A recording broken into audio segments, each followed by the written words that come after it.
AIM ISA, Alternative Investment Market. Now, what is an AIM? What is an ISA? Well, we're quite comfortable with ISAs. These are the individual savings accounts, which of course are very low in tax for many people. Now, the AIM itself, though, is something you may have come across, you may not. This is known as the Alternative Investment Market. And the whole point there is that the Alternative Investment Market is a specialised unit of the London Stock Exchange. So I put in there London Stock Exchange for you, London Stock Exchange, there you go, which is the firm that looks after the whole shebang. A little box in there so you can see where we're going. Within the London Stock Exchange is the main market, of course, the one that you're familiar with. The main market, which is the one that gets quoted in the press, etc., with your FTSE 100, FTSE 250, that sort of thing. But within the London Stock Exchange, you have the AIM market, the Alternative Investment Market. Now, the whole point about the Alternative Investment Market is it's for smaller, riskier firms who don't have to go through the same kind of rigmarole of regulations and listing requirements. Therefore, they can list themselves a lot easier and quicker in the AIM market rather than the main market itself. So they tend to be more speculative. Smaller firms, IT, startups, that sort of thing go in there as well. So as you can appreciate, a lot more riskier, but then again with the potential of a greater growth. Now, digging into the details of this, we found out that there's around about 950 firms listed in the AIM market, which is a lot to choose from. And as I said, they're small, they're specialised, they're new, and they're growing or failing. You must remember that as well.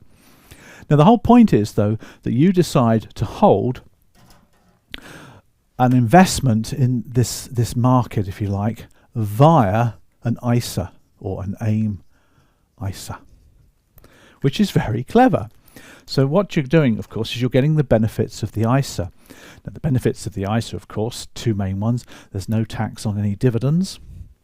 Worthy noting that as well. So no dividend tax. There you go. Although actually, oddly enough, a lot of these firms don't pay a lot of dividends anyway because they're growing rather than paying out profits. But the other thing, of course, is there's no capital gains tax on them. So you get the usual ISA benefits, which are fantastic, aren't they? But because you're in the AIM, though, you're taking obviously a lot more risk here. So many people do it via funds. So you're doing it via some kind of AIM fund. So you're not buying one or two shares in the AIM market. You're doing it through a fund, through a collective. Now, you've probably heard of EISs, Enterprise Investment Schemes. They're similar with different tax advantages than the AIM ISA itself, but we'll talk about that another time. Now, because you're involved in the AIM market as well as the ISA, there are a few more tax advantages. So let's make a list of those, shall we, quickly.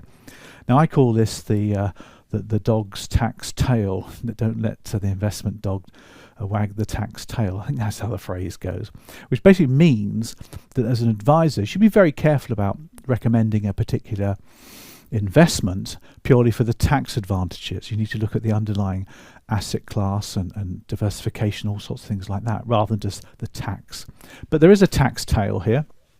So when we talk about, there you go, the AIM, let's put that there so you can see where we are with this one. We have a tax tail. And the taxes are great. The first one is inheritance tax. Now, as you know, of course, inheritance tax is payable on your estate, on death, predominantly. And when you die, your estate is added up and calculated. Now, your estate, of course, would consist of shares and any fund investments that you have.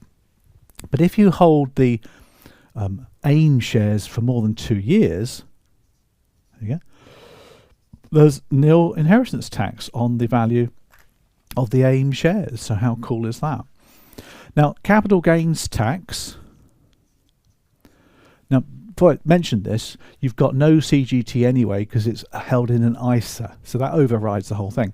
But if you had just a normal AIM investment, capital gains tax, you would use business property relief, or the BADA, business asset disposal relief. Business asset disposal relief, or BADA, or business property relief it's collectively known as. This allows you to invest in the shares in the AIM and then pay a much lower capital gains tax because effectively it's a business investment. So that's another benefit as well.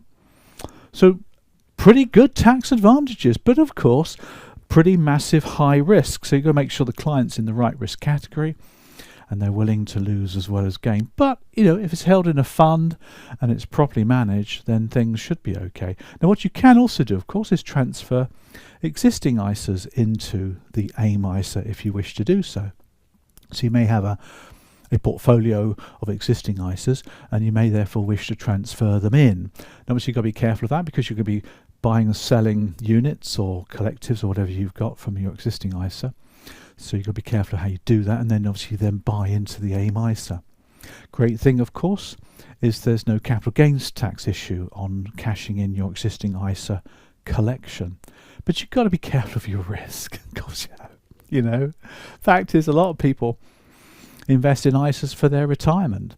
We were talking to a friend of ours, and she runs her own business, self-employed, and she was saying that she's going to start an ISA for her pension. But we talked about it, and I didn't give her advice, didn't want to do that. But the fact is that most ordinary people don't understand pensions and the taxation implications. ISAs are well publicised, and they think that's the way forward. It's another subject, of course, was the lack of advice that these people are not getting, you know, which is the key to the whole thing. But that's the AIM ISA, just to update you on that small product.